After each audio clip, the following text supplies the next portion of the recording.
অনেক সময় আগেকার কথা। রবি আর তার স্ত্রী কোমল একটা ছোট্ট ঘরে থাকতো। রবি একটা অফিসে কাজ করত আর কোমল বাড়িতে থেকে বাড়ির সব কাজকর্ম করত। রবি আর কোমলের দুটো বাচ্চা ছিল। ছেলের নাম নমন আর মেয়ের নাম নয়না। রবি আর কোমল সবসময় নমনকেই ভালোবাসতো আর নয়নার বেশি খেয়াল রাখতো না। একদিন রবি আর তার পরিবার অন্য ঘরে শিফট হয়ে যায়। এখানে এমনি সবই ভালো, কিন্তু আমি নামানের স্কুলের সম্পর্কে ভাবছিলাম। তার অ্যাডমিশনও তো করাতে হবে। তুমি চিন্তা করো না, আমি পাশের স্কুলে কথা বলে নিয়েছি। আমার বসের ওখানে ভালো জানাশোনা আছে, তাই জন্যই ওখানে অ্যাডমিশন হয়ে যেতে পারছে। না হলে এইখানে অ্যাডমিশন করানোটা তো অনেকই কঠিন। হ্যাঁ, কিন্তু একটাই বাচ্চার অ্যাডমিশন হতে পারে। হ্যাঁ, তো নমনের অ্যাডমিশন করিয়ে দেব। আর আমি আমি কোন স্কুলে পড়বো মা? আহ, বড্ড পড়তে এসেছে। পড়াশোনা করে কোনো ডাক্তার হবি না তুই। অন্তত বিয়ে করে নিজের বাড়ি যাওয়ার আছে তোর, বুঝেছিস? না না, অনেক কাঁদে, কিন্তু কেউই তার কথা শুনতে রাজি নয়। কিছুদিন পর থেকে নমন নতুন স্কুলে যাওয়া আরম্ভ করে দেয়। একটা সকালে সে স্কুলের জন্য বেরোতে থাকে, তখনই নয়না তার ঘরে আসে। দেখ, আমার নতুন ব্যাগ, নতুন বোতল। তুই জানিস আমার স্কুল কত বড়, কতগুলো দোলনা আছে ওইখানে। সত্যি কত মজা আসে না স্কুলে? ম্যাডাম নিশ্চয়ই খুব ভালো জিনিস পড়াতে থাকেন। দূর পাগল, পড়াশুনো করতে কার ভাল লাগে? আমার তো শুধু ওইখানে দোলনায় ঝোলা আর বাচ্চাদের সাথে খেলতেই ভালো লাগে। এইটা তুমি কি বলছো দাদা? জানো বাবা কত কষ্ট করে তোমার পড়াশোনার খরচ সহ্য করছে, আর তুমি এরম কথা বলছো? আমি তোকে যা বলেছি তুই শুধু নিজের মধ্যেই রাখবি, না হলে মায়ের কাছে তোর কমপ্লেন করে দেব। আর তুই তো সেটা জানিস, মা তোর কি অবস্থা করবে। তখনই সেখানে কোমল চলে আসে। কত দেরি হয়ে গেল নমন, চলো তাড়াতাড়ি যাও, নইলে বাস বেরিয়ে যাবে। নমন স্কুলের জন্য বেরিয়ে যায়। নয়না সারাদিন নিজের মায়ের ঘরের কাজকর্মে সাহায্য করতে থাকে। তার স্কুলে না যাওয়ার জন্য অনেক দুঃখ হয়, কিন্তু সে কিছুই করতে পারছিল না। একটা রাত নয়নার ঘুম আসে না, তো সে জানালার কাছে গিয়ে দাঁড়িয়ে থাকে আর বাইরের ঠান্ডা হাওয়া নিতে থাকে। নয়না দাঁড়িয়ে স্কুলের সম্পর্কে ভাবতে থাকে, তখনই সে একটা আওয়াজ শুনতে পায়। BAT bat, CAT cat. আরে, এত রাতে বাচ্চাদের পড়াশোনা করার আওয়াজ কোথা থেকে আসছে? নয়না আরো মনোযোগ দিয়ে শোনার চেষ্টা করে। তো এবার সে আবার আওয়াজটা পায়। চলো বাচ্চারা, এবার নিজের হিন্দির খাতা বার করো, আমি তোমাদেরকে একটা গল্প শোনাবো। আরে, এটা তো কোনো অধ্যাপিকার গলা, যে বাচ্চাদেরকে পড়াচ্ছে। কিন্তু এত রাতে কোন অধ্যাপিকা বাচ্চাদের পড়াচ্ছে? এদিক ওদিক দেখলে নয়না কিছু দূরে একটা বিল্ডিং দেখতে পায়, যার একটা জানলা দিয়ে আলো আসতে থাকে। আর সেই জানলা থেকেই অধ্যাপিকা আর বাচ্চাদের আওয়াজ আসতে থাকে। আচ্ছা, এই আওয়াজগুলো এখান থেকে আসছে, কিন্তু এত রাতে আমার গিয়ে দেখা উচিত। নয়না নির্ভয়ে চুপচাপ বাড়ি থেকে বেরিয়ে পড়ে আর সেই বিল্ডিং এর কাছে যায়। বিল্ডিং এর উপর বিদ্যালয় লেখা থাকে। নয়না কিছু না ভেবে স্কুলের ভেতরে ঢুকে পড়ে। ভেতরে একটা আজব চেহারার মহিলা রিসেপশনে বসে থাকে। তোমার ক্লাস কবে থেকে শুরু হয়ে গেছে? চলো তাড়াতাড়ি যাও, আর কাল থেকে দেরি করে আসবে না। আমার ক্লাস? কিন্তু আমি তো এখানে প্রথমবার এসেছি। যাই হোক, গিয়ে দেখি একবার। নয়না উপরে গিয়ে দেখে তো সেখানে একটা ম্যাডাম হাতে ফাইল নিয়ে ঘুরতে থাকে। চলো তাড়াতাড়ি যাও ক্লাসে, নইলে ম্যাডাম অনেক রাগ করবেন। কিন্তু আমি... পরে কথা বলো, এখন যাও ক্লাসে।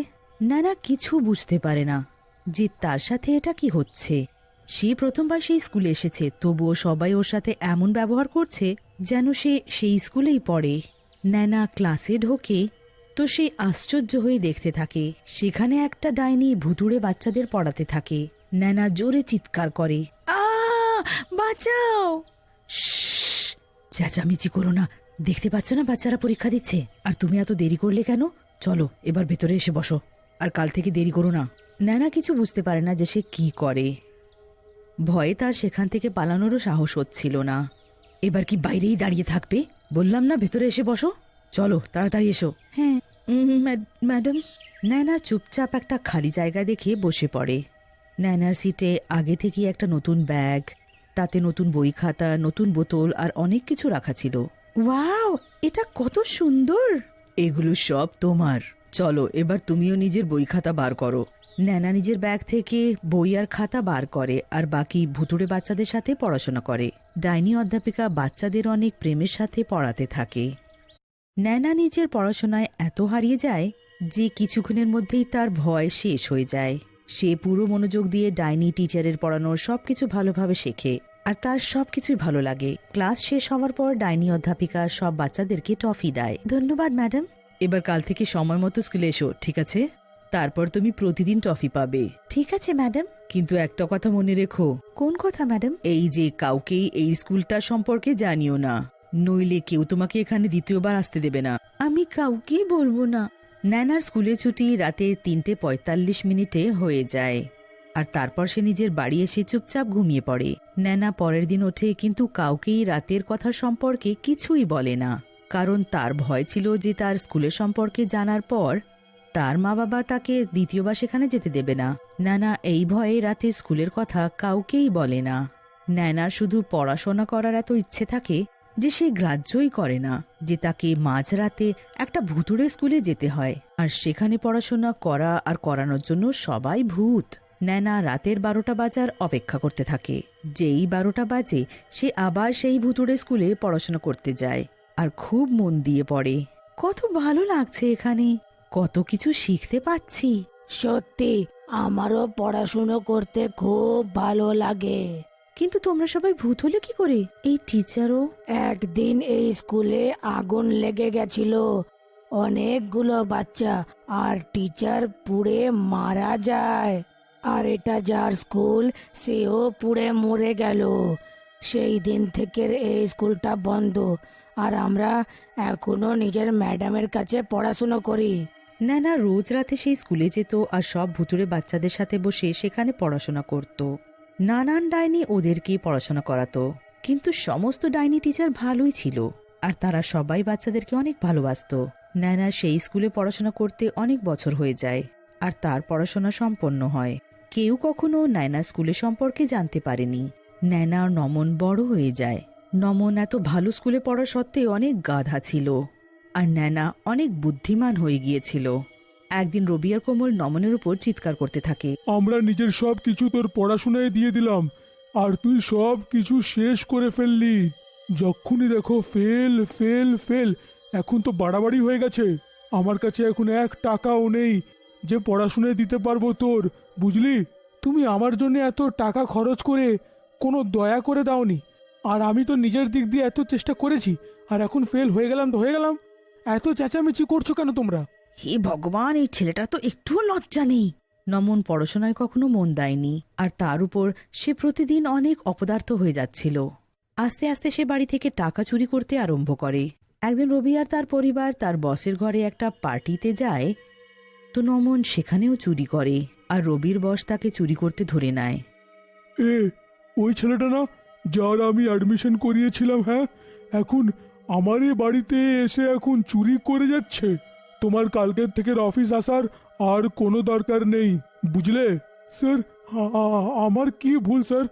আমি চোরের বাপকে চাকরিতে রাখতে পারবো না, আন্ডারস্টুড? নমনের কারণে রবি নিজের চাকরি হারিয়ে ফেলে। কিছুদিনের মধ্যেই তারা অনেক গরিব হয়ে যায়। তাদের ঘরে খাবার জন্যও কিছু থাকে না। ন্যানার এইসব দেখে অনেক দুঃখ হয়। সে আশেপাশের বাচ্চাদের পড়াতে শুরু করে আর বাড়ির খরচ চালাতে লাগে। যখন রবি আর কোমল জানতে পারে যে তাদের মেয়ে ন্যানা বাচ্চাদের পড়ায়, তো তারা অবাক হয়ে যায়। ন্যানা তো কোনোদিনও স্কুলেও যায়নি, তাহলে অন্য বাচ্চাদেরকে পড়াশুনো কি করে করাতে পারে? এই কথাটাই তো ভেবে ভেবে আমিও অবাক। একদিন রবি আর কোমল ন্যানাকে সব কথা জিজ্ঞেস করে, তো সে জানাতে সংকোচ করে যে সে নিজের পড়াশোনা কোথা থেকে করেছে। কোমল ন্যানার পেছনেই পড়ে যায়। তখন ন্যানাকে সব সত্য বলতে হয়। ন্যানার কথা শুনে রবি আর কোমল অবাক হয়ে যায়। তুই পড়াশুনো করার জন্যে মধ্যরাতে ভূতেদের স্কুলে গিয়ে পড়তিস? এসব আমাদের ভুল। আমরা কোনোদিনও তোর পড়াশুনোকে গুরুত্ব দিইনি, যেখানে তোর পড়াশুনো করার কত ইচ্ছে ছিল, আর আমরা সব টাকা ওই গাধার পেছনে খরচা করলাম, যে আমার সব সম্মান মাটি